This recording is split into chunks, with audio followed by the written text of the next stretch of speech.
Coming up on the WLBT 6 p.m. report, a shooting in the capital city and a Jackson police officer is suspended. A bomb threat is called into a local blood clinic, giving donors a scare, and some of Jackson's finest troopers are honored at a luncheon today. From your #1 news team, this is the WLBT 6 p.m. report with Marcia Thompson and Howard Ballou, Woody Asap with weather, and Rob J with sports. Good evening and thanks for joining us tonight. Marcia has the evening off. Topping our news, a Jackson police officer is on administrative leave tonight after he shot a man in West Jackson. Officers were called to 165 McCary Street just before 2 this afternoon. A resident there complained that a relative was threatening to burn the house down. When officers arrived, they found 40-year-old Clement Hopkins armed with a butcher knife. Spokesman Robert Graham says several officers tried for at least 30 minutes to get Hopkins to drop the weapon. He did not, and when they tried to arrest him, he allegedly threatened one of the officers with the knife. Police procedure for the officer to be placed on administrative leave while the investigation is being conducted into the circumstances surrounding the shooting. That's just a normal police procedure. Do you have any idea why he was upset? Well, he was drinking for one thing. He was really loaded. From what I've gathered so far, it appears to be according to procedure, but the final determination will depend on the investigation. Hopkins was taken to the University Medical Center. He is in the operating room now undergoing surgery at this hour. Well, Jackson police officers in Midtown became negotiators this afternoon. Police tried to talk a suspected car thief from underneath an abandoned house. He wouldn't come out on his own, so as Melissa Paretsky reports, police had to go in after him. Listen! Now come on out, let's go. Jackson police tried desperately to lure 22-year-old Stephen Fields out from underneath this house. Bro, y'all don't care.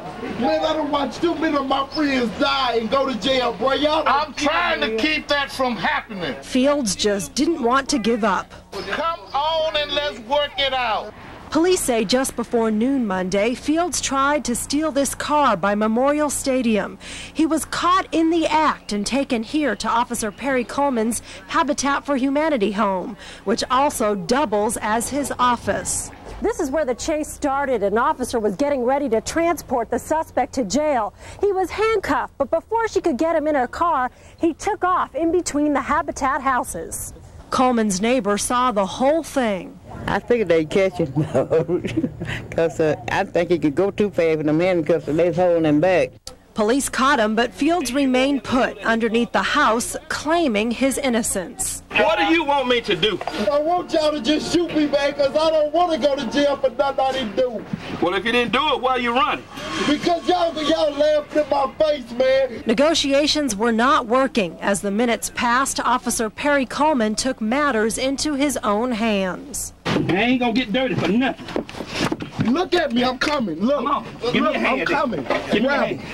Coleman pulled Fields out, handcuffs and all. Why did you run from them when they arrested you? Man, because they think I stole a car, man, and I did. Fields denies he was stealing the car. He says it was his car. Because the street's full of violence, bro, and I'm not one of the criminals, you know what I'm saying? You were just trying to get your car back? Yeah, I'm thinking that it was my car. It wasn't his car, he busted the steering, calling everything. He was trying to steal that car. Police say Fields had just gotten out of jail 2 weeks ago. Now he's headed back. Melissa Paretsky, WLBT News. And Fields is charged tonight with auto theft and resisting arrest. Well, blood donators are helping to give life to others had their own lives threatened at a Jackson blood bank. As we heard from David Kenny, workers and donors were terrorized this afternoon when a bomb threat was phoned into Mississippi Blood Services. Some police say just before 1 Monday afternoon, a bomb threat was called into Mississippi Blood Services, sending workers and those giving blood scattering into the parking lot. One of the persons who work at this place apparently received a call stating that a bomb would go off at 1 o'clock. And as of I'm speaking now, it's after 1 o'clock and has not gone off. Police searched the building with caution, looking for the bomb or any suspicious packages that could carry an explosive, but nothing is found. Meanwhile, in the parking lot, donors who were rushed outside start showing effects from blood loss. Getting us up so quickly, my friend kind of had a fainting spell. And I thought I was, but we're okay now. Those inside at the time of the bomb threat express feelings of frustration when a caller threatens the life of those supporting life. Got to be some low-life person. A short time later, everyone is let back in Mississippi Blood Services, but they're still shaken up from the possibility of a scrape with disaster. On the same day, a guilty verdict in the Oklahoma City bombing tops headlines. David Kenny, WLBT News, Jackson. And police say the caller has not been identified. The bomb squad was not called to the scene because police only request their assistance if a bomb is actually found. Meantime, a scare today at the Medical Emergency Clinic on Alice Avenue in Jackson. The Hinds County EOC and other emergency crews were called to the clinic around 4:30 this afternoon. It comes after medical personnel and patients complained of burning eyes and skin. About 24 people were evacuated from the building while authorities search for what originally was feared to be a chemical leak. Still not known what type of substance caused the burning sensation. Meantime, the clinic will remain closed tonight while authorities continue their investigation. And a new report by the FBI shows crime was down in Jackson 17% in 1995, a decrease of 12% in 1996. The FBI's crime report shows homicides in Jackson fell 27% last year.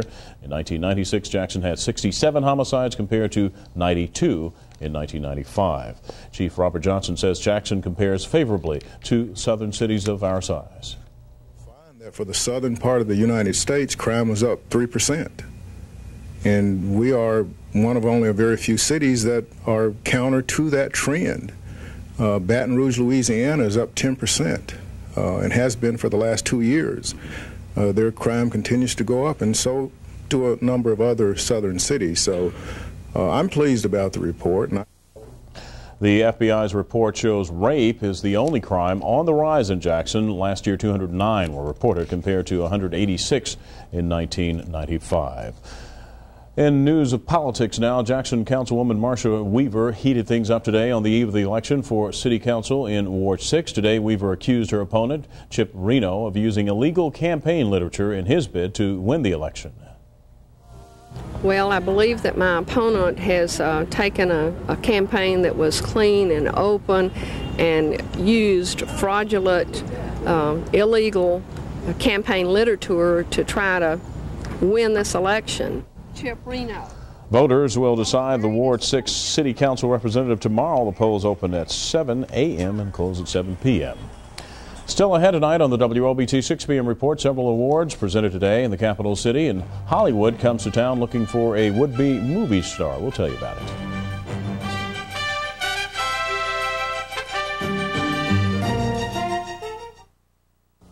WLBT wants to hear from you. If you have an opinion, call 1-800-748-9710. If you have a story idea, call 960-4426 or Star TV 3 on your Bell South Mobility Cellular. Or email us at WLBT@techlink.net. I've been all over Jackson, talking to everyone from people trying to make a business grow to working people riding the early bus. What we all want is a city that works, that moves forward, together. A city where we can feel safe again in our homes and on our streets, and where everyone has a chance to get ahead. That's the Jackson we can build together. Harvey Johnson, a mayor for all of Jackson, who'll make us all proud. Dateline Monday. A new high-tech weapon is hitting the streets. It shoots 50,000 volts, even through a bulletproof vest. It's very scary how little is actually known about this device. Some say it only stuns. Others say it can kill. This is the type of weapon that we cannot tolerate. Could this new way to fight crime make these men very rich? It's going to be a very successful business venture. In most states, anyone can buy it. Should you? Dateline NBC on a new night tonight. A great new look for your car for as low as $169.95. The Royal Paint Service at Peach Auto Painting and Collision. It's a peach of a paint job.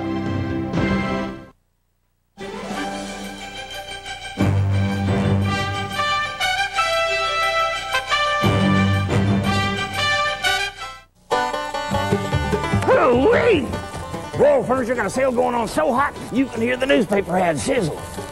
Here's a dining room package, 5 pieces, just $5.99. Got a contemporaneous 2-piece sectional for $5.99. A traditional sofa and love seat is $5.99 for both pieces. And this here 4-piece providential French bedroom suite is just $6.99.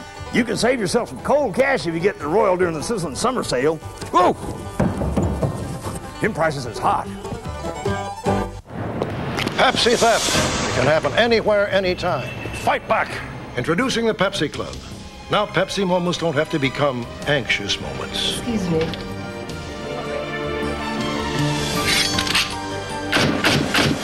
What you were about to see did not actually happen, but it could happen. They took everything! Look, Ma, the Pepsi Club works. Not today. Thank you, Pepsi Club. Pepsi, Generation Next. Available in 6-pack. Well, it was a speed demon's worst nightmare, a room full of highway patrolmen.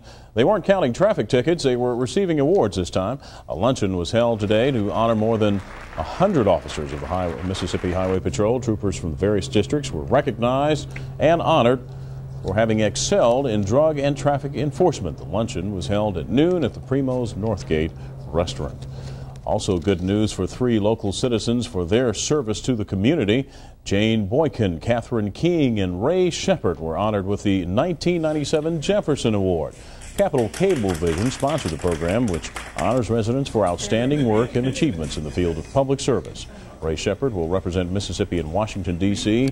5 national recipients will be chosen by the American Institute for Public Service. Mississippians are lining up in Jackson for a shot in a major motion picture again. The Hollywood casting directors are in Jackson looking for actors to fill a part in the upcoming movie Angels and Armadillos.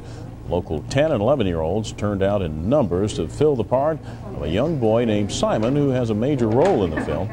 Talent searchers say today's turnout was good. Directors expect to begin filming the movie Angels and Armadillos sometime next year. Walt Grayson sitting in for Woody Asaf now, and you've got a preview of our weather forecast, and it doesn't look like we qualify to try out for that movie. I don't think so. we couldn't pass as a 10-year-old. We could pass as an armadillo, I guess. maybe the armadillo. I actually, speaking of armadillos, I was well into adulthood before I ever saw a live one. Every one I ever saw was on the side of the road with his feet up like that. But anyway. That's right. Nice weather this week.